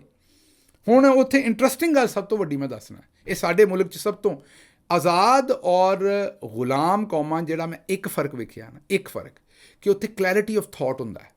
ਆਜ਼ਾਦ ਕੌਮਾਂ ਦੇ ਵਿੱਚ ਕਲੈਰਿਟੀ ਆਫ ਥਾਟ ਹੁੰਦਾ, ਅਤੇ ਗੁਲਾਮ ਕੌਮਾਂ 'ਚ ਕਲੈਰਿਟੀ ਆਫ ਥਾਟ ਨਹੀਂ। ਮਸਲਨ ਪਿੰਡ ਦੇ ਵਿੱਚ ਖਲੋਤਾ ਕੋਈ ਬੰਦਾ ਚੰਗੀ ਗੱਲ ਕਰੇ ਨਾ, ਅਤੇ ਪਿੰਡ 'ਚੋਂ ਕੋਈ ਐਵੇਂ ਉਬਾਸ਼ ਜਿਹਾ ਨੌਜਵਾਨ ਜਿਹੜਾ ਰੌਲਾ ਪਾ ਦੇ, ਮਤਲਬ ਪਿੰਡ ਦਾ ਬੰਦਾ ਖਲੋ ਕੇ ਗੱਲ ਕਰੇ ਨਾ, ਸਾਨੂੰ ਆਪਣੀਆਂ ਬੱਚੀਆਂ ਪੜ੍ਹਾਉਣੀਆਂ ਚਾਹੀਦੀਆਂ ਨੇ, ਜਾਂ ਬੱਚੇ ਪੜ੍ਹਾਉਣੇ ਚਾਹੀਦੇ ਨੇ, ਜਾਂ ਸਕੂਲ ਨੂੰ ਠੀਕ ਕਰਨਾ ਚਾਹੀਦਾ ਹੈ, ਅਤੇ ਉਹ ਕੋਈ ਉਬਾਸ਼ ਜਿਹਾ ਨੌਜਵਾਨ ਪਿੱਛੋਂ ਕਹਿ ਦੇਗਾ ਇਹਦੀ ਤਾਂ ਕੁੜੀ ਨੇ ਆਪ ਭੱਜ ਕੇ ਵਿਆਹ ਕਰ ਲਿਆ ਸੀ, ਉਹ ਇਹ ਨਹੀਂ ਵੇਖਣਗੇ ਕਿ ਉਹ ਬੰਦਾ ਗੱਲ ਕੀ ਕਰਨ ਡਿਆ। ਮੈਂ ਮਿਸਾਲ ਤੁਹਾਨੂੰ ਦੇਣ ਡਿਆ, ਜਾਂ ਉਹਦੇ 'ਤੇ ਕੋਈ ਹੋਰ ਇਲਜ਼ਾਮ ਲਾ ਦੇਣਗੇ ਵੀ ਇਹ ਤਾਂ ਨਿੱਕਾ ਹੁੰਦਾ ਸ਼ਰਾਬ ਪੀਂਦਾ ਰਿਹਾ ਸੀ, ਇਹਨੇ ਫਲਾਨਾ।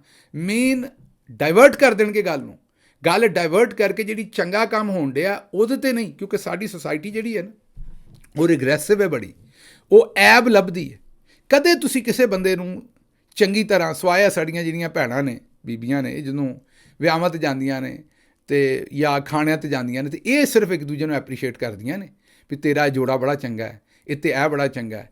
ਉਹ ਉਹਨੂੰ ਆਉਂਦੀਆਂ ਨੇ, ਪਰਲੇ ਪਾਸੇ ਮੂੰਹ ਕਰਕੇ ਆਉਂਦੀਆਂ ਨੇ ਮਾੜਾ ਜਿਹਾ ਵੀ ਚੰਗਾ ਨਹੀਂ ਲੱਗਣ ਡਿਆ, ਅਤੇ ਮੇਰਾ ਮਤਲਬ ਹੈ ਵੀ ਇੰਝ ਲੱਗਣ ਡਿਆ ਜਿਵੇਂ ਇਹ ਹੀ ਹੈ, ਮੇਰਾ ਮਤਲਬ ਵਹੁਟੀ ਇਹੀ ਬਣੀ ਹੈ, ਮਤਲਬ ਦੁਲਹਨ ਇਹੀ ਬਣੀ ਹੋਈ ਹੈ, ਐਡਾ ਬਹੁਤਾ ਭਾਰਾ ਜੋੜਾ ਪਾ ਲਿਆ। ਜਾਂ ਫਿਰ ਕਈ ਵਾਰੀ ਕਈ ਤਾਂ ਇਹੋ ਜਿਹੀਆਂ ਨੇ ਜਿਹੜੀਆਂ ਫੜ ਕੇ ਆਉਂਦੀਆਂ ਨੇ ਕਿ ਬਹੁਤਾ ਭਾਰਾ ਨਹੀਂ ਅਤੇ ਬਹੁਤਾ ਕੰਮ ਨਹੀਂ ਹੋਇਆ ਤੇਰੇ, ਤੂੰ ਕਿਵੇਂ ਚੁੱਕ ਲੈਣੀ ਹੈ, ਮੇਰੇ ਕੋਲ ਤਾਂ ਇਹੋ ਜਿਹੇ ਕੱਪੜੇ ਚੁੱਕੇ ਹੀ ਨਹੀਂ ਜਾਂਦੇ। ਅਤੇ ਕਹਿਣ ਦਾ ਮਤਲਬ ਮੇਰਾ ਇਹ ਹੈ ਕਿ ਉਹ ਚਲੋ ਫਿਰ ਵੀ ਕੋਈ ਮਾੜਾ ਚੰਗਾ ਇੱਕ ਦੂਜੇ ਦੀ ਸਤਾਇਸ਼ ਕਰ ਦਿੰਦੀਆਂ ਨੇ।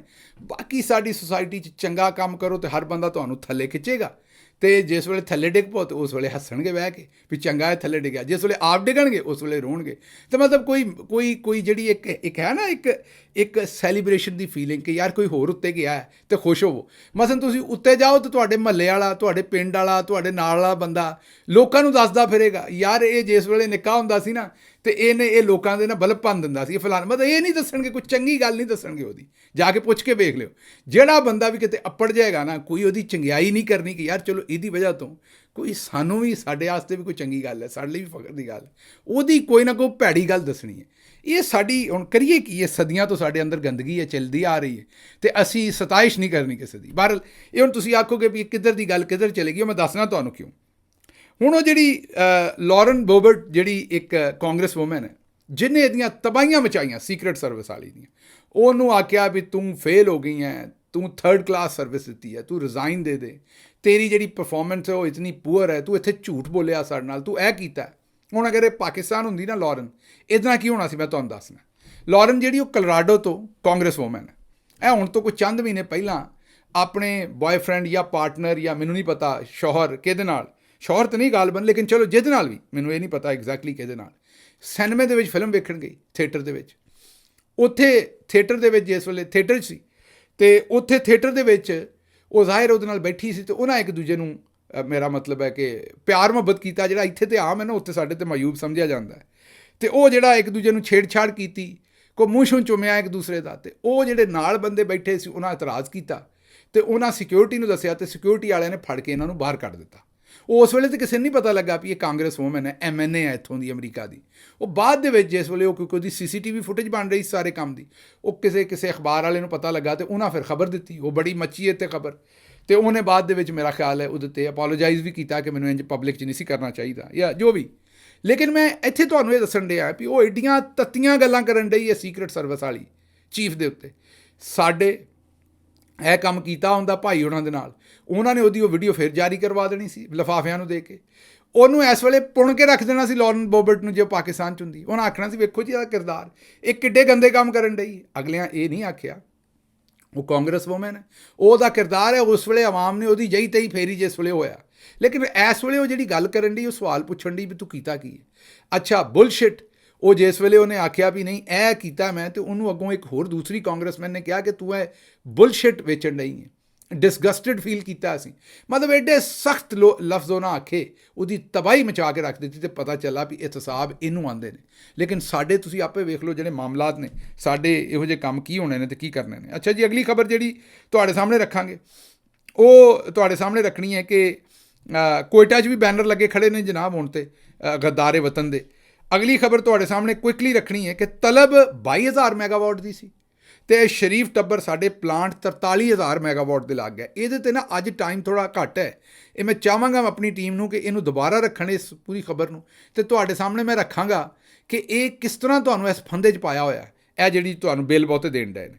ਅੱਛਾ ਜੀ, 26 ਜੁਲਾਈ ਨੂੰ ਪੀਪਲਸ ਪਾਰਟੀ ਦੇ ਸਦਰੇ ਮਮਲਕਤ, ਜਿਹੜੇ ਸਦਰੇ ਮਮਲਕਤ ਪੀਪਲਸ ਪਾਰਟੀ ਦੇ ਨਹੀਂ ਜਨਾਬ, ਉਹ ਕਮਾਂਡਰ ਇਨ ਚੀਫ ਨੇ ਸਾਡੀ ਮੁਸੱਲ੍ਹਾ ਅਫਵਾਜ ਦੇ, ਅਤੇ ਸਦਰੇ ਪਾਕਿਸਤਾਨ ਨੇ, ਔਰ ਉਹਨਾਂ ਨੂੰ ਸਾਡੀ ਜ਼ਾਹਿਰ ਹੈ ਮਿਲਟਰੀ ਸਟੈਬਲਿਸ਼ਮੈਂਟ ਦੇ ਚਾਅ ਨਾਲ ਲਿਆਈ ਹੈ। ਉਹ 26 ਜੁਲਾਈ ਨੂੰ ਜੰਮੇ ਸਨ ਜਨਾਬ। ਉਹ ਗੂੜਾ ਦਿਨ ਜਿਹੜਾ ਸੀ ਨਾ ਉਹ 26 ਜੁਲਾਈ ਦਾ ਹੈ, ਅਤੇ ਉਸ ਦਿਨ ਇਹਨਾਂ ਨੇ ਪੀਪਲਸ ਪਾਰਟੀ ਵਾਲਿਆਂ ਫੈਸਲਾ ਕੀਤਾ ਬਲਕਿ ਰਿਆਸਤ ਪਾਕਿਸਤਾਨ ਨੇ ਫੈਸਲਾ ਕੀਤਾ ਕਿ ਉਹਨਾਂ ਦੀ ਸਾਲਗਿਰਾ ਦਾ ਦੇਣਾ ਜੀ, ਤੇ ਪ੍ਰੈਜ਼ੀਡੈਂਟ ਡੇ ਆਫ ਪਾਕਿਸਤਾਨ ਦੇ ਤੌਰ ਤੇ ਅਮਰੀਕਾ 'ਚ ਪੜ੍ਹੇ ਪੁੜੇ ਨਾ ਉਹਨਾਂ ਦੇ ਬੱਚੇ, ਤੇ ਅਮਰੀਕਾ 'ਚ ਪ੍ਰੈਜ਼ੀਡੈਂਟ ਡੇ ਹੁੰਦਾ ਹੈ, ਤੇ ਉਹਦੀ ਹੁਣ ਅਮਰੀਕਾ ਦੇ ਬੱਚੇ ਪੜ੍ਹੇ ਨੇ ਤੇ ਉਹਨਾਂ ਲਾਡ ਚਾਹ ਪਿਓ ਦੇ ਵੀ ਉਹੋ ਜਿਹੇ ਹੀ ਕਰਨੇ ਨੇ, ਕਿਉਂਕਿ ਜੋ ਉਹਨਾਂ ਸਿੱਖਿਆ ਅੰਗਰੇਜ਼ੀ ਸਿੱਖੀ, ਉਰਦੂ ਤੇ ਬੋਲ ਵੀ ਨਹੀਂ ਸਕਦੇ, ਤੇ ਉਹ ਪਿਓ ਦੇ ਚਾਅ ਲਾਡ ਉਹ ਬੇਟੀਆਂ ਦੋਵਾਂ ਨੇ ਵੀ ਤੇ ਬੇਟੇ ਨੇ ਵੀ ਤੇ ਬਾਕੀ ਵੀ ਰਿਸ਼ਤੇਦਾਰਾਂ ਨੇ ਅਮਰੀਕਾ ਵਾਲੇ ਹੀ ਕਰਨੇ ਨੇ। ਹਾਂ, ਲੇਕਿਨ ਫ਼ਰਕ ਇਹ ਹੈ ਵੀ ਇੱਥੇ ਖਰਚਾ ਤੁਸੀਂ ਕਰਨਾ ਉੱਤੇ, ਹਾਂ ਪਸੰਦ ਸੱਜਣਾ ਦੀ, ਖਰਚਾ ਸਾਡਾ, ਇੱਥੇ ਇਹ ਗੱਲ ਹੈ। ਤੇ ਉਹ ਹੁਣ 25 ਜੁਲਾਈ ਦੀ ਰਾਤ ਜਿਹੜੀ ਹੈ ਨਾ, 26 ਨੂੰ ਕੋਈ ਜੰਮੇ ਨੇ, ਤੇ ਐਨ ਰਾਤੀ 12 ਵਜੇ ਜਦੋਂ ਤਾਰੀਖ ਬਦਲਣੀ, ਹੁਣ ਮੈਨੂੰ ਇਹ ਨਹੀਂ ਪਤਾ ਵੀ ਕਿਹੜੇ ਵੇਲੇ ਜੰਮੇ ਸਨ ਜ਼ਰਦਾਰੀ ਸਾਹਿਬ, ਸਵੇਰੇ ਜੰਮੇ ਸਨ, ਰਾਤੀ ਜੰਮੇ ਸਨ, ਦੁਪਹਿਰੇ ਜੰਮੇ ਸਨ, ਤੇ ਬਹਰਲ ਜਿਹੜੇ ਵੇਲੇ ਵੀ ਉਹ ਪੈਦਾ ਹੋਏ ਸਨ, ਜੰਮਣਾ ਮਤਲਬ ਕਿ ਦੁਨੀਆ 'ਚ ਪੈਦਾ ਹੋਣਾ, ਉਹ 25 ਜੁਲਾਈ ਦੀ ਰਾਤ ਨੂੰ ਜਨਾਬ ਪਾਕਿਸਤਾਨ ਮੀਨਾਰੇ ਪਾਕਿਸਤਾਨ ਜਿਹੜਾ ਗਰਾਊਂਡ ਹੈ ਨਾ ਜੀ, ਉੱਥੇ ਰੰਗਾ ਰੰਗ ਤਕਰੀਬ ਹੋਏਗੀ, ਔਰ ਗੁਲੂਕਾਰ ਸਾਹਰ ਅਲੀ ਬੱਗਾ, ਸਾਹਰ ਅਲੀ ਬੱਗਾ ਸਾਹਿਬ ISPR ਦੇ ਵੀ ਬੜੇ ਜਨਾਬ ਸਭ ਤੋਂ ਜ਼ਿਆਦਾ ਜਿਹੜੇ ਨਾ ਉਹਨਾਂ ਦੇ ਇਹ ਤੁਸੀਂ ਆਖੋ ਕਿ ਉਹਨਾਂ ਦੇ ਸਭ ਤੋਂ ਜ਼ਿਆਦਾ ਪਸੰਦੀਦਾ ਗੁਲੂਕਾਰ ਨੇ ਸਾਹਰ ਅਲੀ ਬੱਗਾ ਸਾਹਿਬ। ਤੇ ਸਾਹਰ ਅਲੀ ਬੱਗਾ ਸਾਹਿਬ ਜਨਾਬ ਗਾਣਗੇ, ਤੇ ਨਾਲ ਨਮਰਾ ਮਹਿਰਾ ਇਹ ਤਕਰੀਬ ਦੇ ਵਿੱਚ ਪਰਫਾਰਮ ਕਰਨਗੀਆਂ, ਤੇ ਪੂਰੀ ਕੌਮ ਨੱਚੇਗੀ, ਝੂਮੇਗੀ, ਗਾਏਗੀ, ਤੇ ਉੱਥੇ ਜਿਹੜੀ ਬਿਜਲੀ ਬਲੇਗੀ ਉਹਦੇ ਪੈਸੇ ਵੀ ਤੁਸੀਂ ਦਿਓਗੇ, ਇਹ ਗੁਲੂਕਾਰਾਂ ਦੇ ਪੈਸੇ ਵੀ ਤੁਸੀਂ ਦਿਓਗੇ, ਕਿਉਂਕਿ ਇਹਨਾਂ ਦੇ ਪੈਸੇ ਲੈਣੇ ਨੇ ਗਾਉਣ ਵਾਸਤੇ, ਤੇ ਹੋਰ ਵੀ ਜਿਹੜਾ ਉੱਥੇ ਜੋ ਵੀ ਕੁਝ ਚੱਲੇਗਾ, ਤੇ ਮੇਰਾ ਮਤਲਬ ਬੋਤਲਾਂ ਵੀ ਖੜਕਣਗੀਆਂ, ਡੱਟ ਖੁੱਲਣਗੇ, ਉਹ ਸਾਰੇ ਰੁਪਈਏ ਤੁਸੀਂ ਦੇਣੇ ਨੇ ਜਨਾਬ। ਅੱਛਾ ਜੀ, ਅਗਲੀ ਖਬਰ ਤੁਹਾਨੂੰ ਇਹ ਦਿੰਦੇ ਹਾਂ ਕਿ ਅੱਗੋਂ ਸਾਰਾ ਪਾਕਿਸਤਾਨ ਹੀ ਪੈ ਗਿਆ। ਉਮਰ ਅਯੂਬ ਸਾਹਿਬ ਨੇ ਆਖਿਆ ਹੈ ਕਿ ਇਹ ਜਿਹੜੀ ਤੇਲ ਦੀ ਸਮਗਲਿੰਗ ਰੋਜ਼ ਹੁੰਦੀ ਹੈ ਕਰੋੜਾਂ ਰੁਪਈਆਂ ਦੀ, ਇਹ DG ISPR ਸਾਹਿਬ ਸਾਨੂੰ ਦੱਸਦੇ ਨੇ, ਤੇ ਬਾਰਡਰ 'ਤੇ ਪਟਵਾਰੀ ਖਲੋਤੇ ਨੇ ਉੱਥੇ ਜਨਾਬ, ਬਾਰਡਰ 'ਤੇ ਫੌਜ ਖਲੋਤੀ, ਤੇ ਤੁਸੀਂ ਹਿਸਾਬ ਦਿਓ ਵੀ ਇਹ ਕਿਉਂ ਹੁੰਦੀ ਹੈ ਕਰਪਸ਼ਨ ਸਾਰੀ, ਇਹ ਬਾਰਡਰ ਤੋਂ ਸਮਗਲਿੰਗ ਦਾ ਹਿਸਾਬ ਤੁਸੀਂ ਦੇਣਾ, ਕਿਸੇ ਹੋਰ ਨੇ ਨਹੀਂ ਦੇਣਾ। ਤੇ ਸ਼ਹਜ਼ਾਦ ਅਕਬਰ ਅਵਾਨ ਸਾਹਿਬ ਨੇ ਵੀ यही किया गया, मेरे सजीले जर्नैल बार्डर पे किसकी ड्यूटी है, ਸਮਗਲਿੰਗ ਵਾਲਾ ਬਾਰਡਰ ਸੂਬਾ ਕਿਸਕੇ ਕਬਜ਼ੇ में है। ਇਹੀ ਸਵਾਲ ਜਿਸ ਵੇਲੇ ਮੈਂ ਇਨਕੁਆਇਰੀ ਕਮਿਸ਼ਨ, ਤੇਲ ਦੀ ਇਨਕੁਆਇਰੀ ਕਮਿਸ਼ਨ 'ਚ ਚੁੱਕਿਆ ਸੀ, ਤੇ ਉਸ ਵੇਲੇ ਬਾਜਵਾ ਸਾਹਿਬ ਨੇ ਕਿਹਾ ਸੀ ਵੀ ਇਹਨੂੰ ਕੱਢ ਦਿਓ, ਇਹ ਸਵਾਲ ਬੜੇ ਪੁੱਛਦਾ ਹੈ। ਸ਼ੌਕਤ ਬਸਰਾ ਸਾਹਿਬ ਨੇ ਵੀ ਇਹੋ ਜਿਹਾ ਸਵਾਲ ਕੀਤਾ। ਅੱਛਾ ਜੀ, ਡੰਟੋਨਕ ਨੇ ਅੱਗੋਂ ਆਖਿਆ ਵੀ ਇਮਰਾਨ ਖਾਨ ਲੱਖਾਂ ਰੁਪਈਆਂ ਦਾ ਖਾਣਾ ਖਾ ਜਾਂਦਾ, ਇਹਦੇ 'ਤੇ ਵੀ ਵੀਲਾਗ ਲੰਮਾ ਹੋਇਆ। ਕੱਲ੍ਹ ਮੈਂ ਇਨਸ਼ਾਅੱਲਾ ਤੁਹਾਡੇ ਨਾਲ ਇੱਥੇ ਵੀ ਗੱਲ ਕਰਾਂਗਾ ਵੀ ਇਮਰਾਨ ਖਾਨ ਖਾਂਦਾ ਕੀ ਹੈ, ਇਹ ਵੀ ਤੁਹਾਨੂੰ ਦੱਸਾਂਗਾ। अच्छा जी, अगले ਹੁਣ ਤੁਹਾਡੇ चिट्ठी पत्र ਛੇਤੀ ਨਾਲ रख दिए क्योंकि टाइम घट है। पहला है जी, पाकिस्तान को तरक्की याफ्ता करने के लिए ज़रूरी नहीं कि दौलतमंद नवाज शरीफ हो, ईमानदार इमरान खान भी हो सकता। बिल्कुल जी, ईमानदार बंदा होएगा तो तरक्की के राह ते पाएगा। अगली साडी भैन है ज़ाहरा, उन्होंने कहा जी मैं तो सफदर के पिछे बनया होया घर देखती रही, मार्बल का महल खड़ा किया होया सी, दूसरे पासे मानसेरा च भी मरियम महल बना रही है। अल्लाह इस गरीब कौम ਇਹ ਘਰ ਜਿਹੜਾ ਅੱਲਾ ਗਰੀਬ ਕੌਮ ਦੇ ਨਸੀਬ 'ਚ ਕਰੇ। ਚਲੋ ਜੀ, ਇਹ ਤਾਂ ਤੁਹਾਡੀ ਗੱਲ ਹੈ, ਲੇਕਿਨ ਤੁਸੀਂ ਸਫਦਰ ਭਾ ਦੀ ਫਿਰ ਗੱਲ ਨਹੀਂ ਸੁਣੀ ਮੇਰਾ ਖਿਆਲ ਪੂਰੀ। ਘਰ ਹੀ ਵੇਖਦੇ ਰਹੇ ਇੱਕ ਵਾਰ, ਫਿਰ ਮੇਰੀ ਰਿਕੁਐਸਟ ਹੋਏਗੀ ਵੀ ਸੁਣੋ, ਤੇ ਕਿਤੇ ਇੱਕ ਘਰ ਹੈ ਬਾਜੀ ਮੇਰੀ ਦਾ, ਪਤਾ ਨਹੀਂ ਕਿੱਥੇ ਕਿੱਥੇ ਘਰ ਨੇ। ਅੱਛਾ ਜੀ, ਅਗਲੀ ਜਿਹੜੀ ਖਬਰ ਹੈ ਉਹ ਕੂਫਾ ਇੱਕ ਸ਼ਹਿਰ ਦਾ ਨਾਂ ਨਹੀਂ, ਅਕਸਾ ਮੁਨੱਵਰ, ਬਿਲਕੁਲ ਇਹ ਬੱਚੀ ਸਾਡੀ ਨੇ ਠੀਕ ਗੱਲ ਕੀਤੀ ਹੈ। ਕੂਫਾ ਇੱਕ ਸ਼ਹਿਰ ਦਾ ਨਾਂ ਨਹੀਂ ਬਲਕਿ ਖਾਮੋਸ਼ ਕੌਮ, ਬਲਕਿ ਖਾਮੋਸ਼ ਕੌਮ ਦਾ ਨਾਂ ਹੈ। ਜਿੱਥੇ ਵੀ ਜ਼ੁਲਮ ਹੋਵੇ ਔਰ ਲੋਕੀ ਖਾਮੋਸ਼ ਹੋਣ ਤੇ ਉਹਨਾਂ ਨੂੰ ਕੂਫੀ ਆਖਿਆ ਜਾਏਗਾ। ਬੜੀ ਸੋਹਣੀ ਗੱਲ ਕੀਤੀ, ਗੱਲ ਠੀਕ ਹੈ। ਇਹ ਇੱਕ ਕੈਫੀਅਤ ਹੈ, ਇੱਕ ਬਿਹੇਵੀਅਰ ਹੈ, ਉਹ ਜਿੱਥੇ ਵੀ ਹੋਏਗਾ ਉਹਨਾਂ ਨੂੰ ਕੂਫੀ ਆਖਿਆ ਜਾਏਗਾ। ਆਮਿਰ ਬਾਜਵਾ ਸਾਹਿਬ, ਮਸਜਿਦਾਂ ਦੇ ਬਿੱਲਾਂ ਵਾਸਤੇ ਬੜਾ ਚੰਗਾ ਇੱਕ ਮਸ਼ਵਰਾ ਹੈ ਕਿ ਆਪਣੀ ਮਦਦ ਆਪ ਦੇ ਤਹਿਤ ਮਹੱਲੇ ਦੀਆਂ ਮਸਜਿਦਾਂ ਨੂੰ, ਮਹੱਲੇ ਗਲੀ ਦੀਆਂ ਮਸਜਿਦਾਂ ਜਿਹੜੀਆਂ ਉਹਨਾਂ ਨੂੰ ਸੋਲਰ 'ਤੇ ਲੈ ਜਾਓ ਤਾਂ ਕਿ ਬਿੱਲ ਜਿਹੜਾ ਉਹ ਘੱਟ ਆਵੇ। ਜਨਾਬ ਬਾਜਵਾ ਸਾਹਿਬ, ਜੇ ਵੱਡੇ ਬਾਜਵਾ ਸਾਹਿਬ ਕੋਲ ਜਾਓ ਤੇ ਜਿਹੜਾ ਉਹ ਅਰਬਾਂ ਰੁਪਈਆ ਲੁੱਟ ਕੇ ਗਏ ਨੇ ਉਹ ਮਸਜਿਦਾਂ ਵਾਲੇ ਪਾਸੇ ਨੂੰ ਕਰ ਦਿਓ, ਜਾਂ ਉਹੀ ਸੋਲਰ ਲਵਾ ਦੇਣ ਪੂਰੇ ਪਾਕਿਸਤਾਨ 'ਚ ਮਸਜਿਦਾਂ। ਜਿੰਨੇ ਅਰਬ ਲੁੱਟੇ ਨੇ ਕੀ ਫ਼ਰਕ ਪੈਣਾ ਬਾਜਵਾ ਸਾਹਿਬ ਨੂੰ। ਪਰ ਤੁਹਾਡਾ ਮਸ਼ਵਰਾ ਬਾਜਵਾ ਸਾਹਿਬ ਮਾੜਾ ਨਹੀਂ, ਹੁਣ ਐਵੇਂ ਗੁੱਸਾ ਨਹੀਂ ਕਰਨਾ, ਸਾਰੇ ਬਾਜਵਿਆਂ 'ਤੇ ਨਹੀਂ ਲੁੱਟਿਆ ਨਾ, ਤੁਹਾਡਾ ਕਸੂਰ ਤਾਂ ਨਹੀਂ ਹੈ। ਅੱਛਾ ਜੀ, ਅੱਗੇ ਜਿਹੜਾ ਮੀਆਂ ਮੋਹਸਨ ਸਾਹਿਬ ਆਉਂਦੇ ਨੇ ਕਿ ਗਿੱਲ ਸਾਹਿਬ, ਪੁੱਛਣਾ ਇਹ ਹੈ ਕਿ ਓਵਰਸੀਜ਼ ਪਾਕਿਸਤਾਨੀ ਕੋਈ ਲੱਖ 1.5 ਲੱਖ ਰੁਪਈਆ ਕਮਾਉਂਦਾ ਹੈ, ਬੜੀ ਸਾਰੀ ਜਮ੍ਹਾਂ ਪੂੰਜੀ ਇਕੱਠੀ ਕਰਕੇ ਪਾਕਿਸਤਾਨ ਲੈ ਕੇ ਜਾਂਦਾ, ਬੜਾ ਔਖਾ ਗੁਜ਼ਾਰਾ ਕਰਦਾ ਹੈ, ਤੇ ਸਾਡੇ ਕੋਲੋਂ ਤਾਂ ਇੱਥੇ ਫਲੈਟ ਨਹੀਂ ਲਿਆ ਜਾਂਦਾ, ਤੇ ਇਹਨਾਂ ਦੇ ਅਰਬਾਂ ਰੁਪਈਆਂ ਦੇ ਅਸਾਸੇ ਬਾਹਰ ਨਿਕਲ ਆਉਂਦੇ ਨੇ। ਉਹ ਕਿੱਥੋਂ ਨਿਕਲ ਆਉਂਦੇ ਨੇ ਜਨਾਬ? ਤੁਹਾਡੇ ਵਿੱਚੋਂ ਹੀ ਨਿਕਲਦੇ ਨੇ, ਜਿਹੜਾ ਤੁਹਾਡਾ ਆਪਣਾ ਕਸੂਰ ਹੈ। 76 ਸਾਲ ਆਂਦੇ ਰਹੇ ਜੇ, ਖਾਤਾ ਹੈ ਤਾਂ ਲਗਾਤਾ ਵੀ ਹੈ, ਭੁਗਤੋ। ਹੁਣ ਜਿਵੇਂ ਸਾਡੇ ਨਾਰੇ ਮਾਰਦੇ ਜੇ, ਪੈਪਸੀ ਦੀ ਬੋਤਲ ਦੇ ਵਿੱਚ ਸਟ੍ਰਾ ਪਾ ਕੇ ਤੁਹਾਨੂੰ ਦਿੰਦੇ ਨੇ, ਅਤੇ ਨਾਲ ਬਰਿਆਨੀ ਦੀ ਬੋਤਲ ਫੜਾਉਂਦੇ ਸਨ, ਅਤੇ ਤੁਸੀਂ ਵੀ ਜਨਾਬ ਉਹ ਪੂਰੀ ਜਿਹੜੀ ਬਰਿਆਨੀ ਦੀ ਜਿਹੜੀ ਨਾਲ ਪਲੇਟ ਫੜਾਉਂਦੇ ਸਨ, ਅਤੇ ਨਾਲ ਪੈਪਸੀ ਦੀ ਬੋਤਲ, ਅਤੇ ਬਰਿਆਨੀ ਤਾਂ ਅਜੇ ਤੁਸੀਂ ਖਾਣਾ ਨਹੀਂ ਸੀ ਸ਼ੁਰੂ ਕੀਤੀ ਹੁੰਦੀ, ਅਤੇ ਸੁੜਕਾ ਮਾਰ ਕੇ ਤੜਨ ਦੀ ਆਵਾਜ਼ ਆਉਂਦੀ ਸੀ ਬੋਤਲ ਦੇ ਵਿੱਚੋਂ ਥੱਲਿਓਂ, ਕਰੋੜ ਦੀ, ਮਤਲਬ ਬੋਤਲ ਮੁੱਕੀ ਹੁੰਦੀ ਸੀ, ਅਤੇ ਫਿਰ ਤੁਸੀਂ ਇੱਧਰ ਉੱਧਰ ਵੇਖਦੇ ਸੋ ਵੀ ਹੁਣ ਦੂਸਰੀ ਵੀ ਲੱਭੇਗੀ, ਅਤੇ ਉੱਤੇ ਵੋਟ ਪਾਉਂਦੇ ਰਹੇ ਉਹ ਬੜਾ ਸਾਰਾ ਵੇਲਾ। ਅਤੇ ਇਹੋ ਜਿਹੇ ਤੁਸੀਂ ਜਿਹੜੇ ਸਨ ਰਿਚ ਜਿਹੜੇ ਲਿਆ ਕੇ ਬਾ ਦਿੱਤੇ ਨੇ, ਅਤੇ ਹੁਣ ਇਸ ਵਜ੍ਹਾ ਤੋਂ ਉਹਨਾਂ ਦੇ ਅਸਾਸੇ ਨਿਕਲਦੇ ਨੇ। ਇਹ ਵੋਟ ਪਾਉਂਦਿਆਂ ਖਿਆਲ ਕਰਨਾ ਹੈ, ਬੰਦੇ ਦੇ ਪੁੱਤਰਾਂ ਨੂੰ ਵੋਟ ਦੇਣੇ ਨੇ, ਇੱਕੋ ਹੀ ਕੰਮ ਹੈ ਤੁਹਾਨੂੰ, ਹੋਰ ਕਿਸੇ ਨਹੀਂ ਬਚਾਉਣਾ। ਇਹ ਤੁਸੀਂ ਆਪ ਹੀ ਬਚਣਾ, ਤੁਹਾਡੇ ਨੁਮਾਇੰਦੇ ਆਉਣਗੇ ਤੇ ਬਚੋਗੇ, ਹੋਰ ਗੱਲ ਕੋਈ ਨਹੀਂ। ਗਿੱਲ ਸਾਹਿਬ, ਅਗਰ ਇਹ ਕਾਨੂੰਨ ਬਣ ਜਾਏ ਕਿ ਬਰੂਨੇ ਮੁਲਕ ਜਿਹਦੇ ਅਸਾਸੇ ਹੋਣ ਉਹ ਇਲੈਕਸ਼ਨ ਨਹੀਂ ਲੜ ਸਕਦਾ, ਅਤੇ ਜੋ ਰਿਟਾਇਰਮੈਂਟ ਤੋਂ ਬਾਅਦ ਮੁਲਕ ਛੱਡ ਕੇ ਚਲਾ ਜਾਏ ਉਹ ਪੈਨਸ਼ਨ ਬੰਦ ਕਰ ਦੇ। ਮੇਰਾ ਵੀਰ, ਅਗਰ ਕਿਸੇ ਨੇ ਆਪਣੇ ਕਾਇਦੇ ਆਜ਼ਮ ਦੇ ਵੀ ਬਰੂਨੇ ਮੁਲਕ ਅਸਾਸੇ ਸਨ, ਅਸਾਸੇ ਰੌਲਾ ਨਹੀਂ, ਇਹ ਹੀ ਸਾਡਾ ਰੌਲਾ ਹੈ। ਅਸੀਂ ਲੱਠ ਲੈ ਕੇ ਪਿੱਛੇ ਚੜ੍ਹ ਜਾਂਦੇ ਜਿਹੜਾ ਬੰਦਾ ਵੀ ਕੋਈ ਹੋਵੇ। ਵੇਖੋ, ਬਰੂਨੇ ਮੁਲਕ ਅਸਾਸਿਆਂ ਦਾ ਰੌਲਾ ਨਹੀਂ ਹੈ। ਕਿਸੇ ਨੇ ਮਿਹਨਤ ਨਾਲ ਪੈਸਾ ਕਮਾਇਆ, ਟੈਕਸ ਦਿੱਤਾ ਹੈ, ਇਮਾਨਦਾਰੀ ਨਾਲ ਪੈਸਾ ਕਮਾਇਆ, ਜਿੱਥੇ ਮਰਜ਼ੀ ਅਸਾਸੇ ਬਣਾਏ, ਤੁਹਾਨੂੰ ਉਹਦੇ ਨਾਲ ਕੀ ਰੌਲਾ ਹੈ। ਲੇਕਿਨ ਰੌਲਾ ਹੈ ਕਿ ਲੁੱਟ ਮਾਰ ਕੇ ਨਹੀਂ ਉਹਦਾ ਹਿਸਾਬ ਦੇਵੇ, ਦੱਸੇ ਵੀ ਇਹ ਪੈਸੇ ਕਿੱਥੋਂ ਆਏ ਨੇ। ਦੂਜੀ ਗੱਲ, ਤੁਸੀਂ ਪੈਨਸ਼ਨ ਬੰਦ, ਤੇ ਪੈਨਸ਼ਨ ਹੁਣ ਕੀ 10-15 ਲੱਖ ਮਹੀਨੇ ਦੀ ਲੱਭਦੀ ਹੋਏਗੀ, 20 ਲੱਖ 25 ਲੱਖ, ਉਹ ਜਿਹੜਾ ਅਰਬਾਂ ਬਣਾ ਗਿਆ ਉਹਨੂੰ ਪੈਨਸ਼ਨ ਨਾਲ ਮੇਰਾ ਵੀਰ ਕੀ ਹੈ। ਲਓ ਜੀ, ਹੋਰ ਵੀ ਨੇ ਕੁਝ ਚਿੱਠੀ ਪੱਤਰ, ਉਹ ਕੱਲ੍ਹ ਫਿਰ ਤੁਹਾਡੇ ਸਾਹਮਣੇ ਰੱਖ ਦਿਆਂਗੇ। ਵੀਲੌਗ ਲੰਬਾ ਹੋ ਗਿਆ, ਮੈਨੂੰ ਦਿਓ ਇਜਾਜ਼ਤ ਤੇ ਰੱਬ ਰੱਖਾ।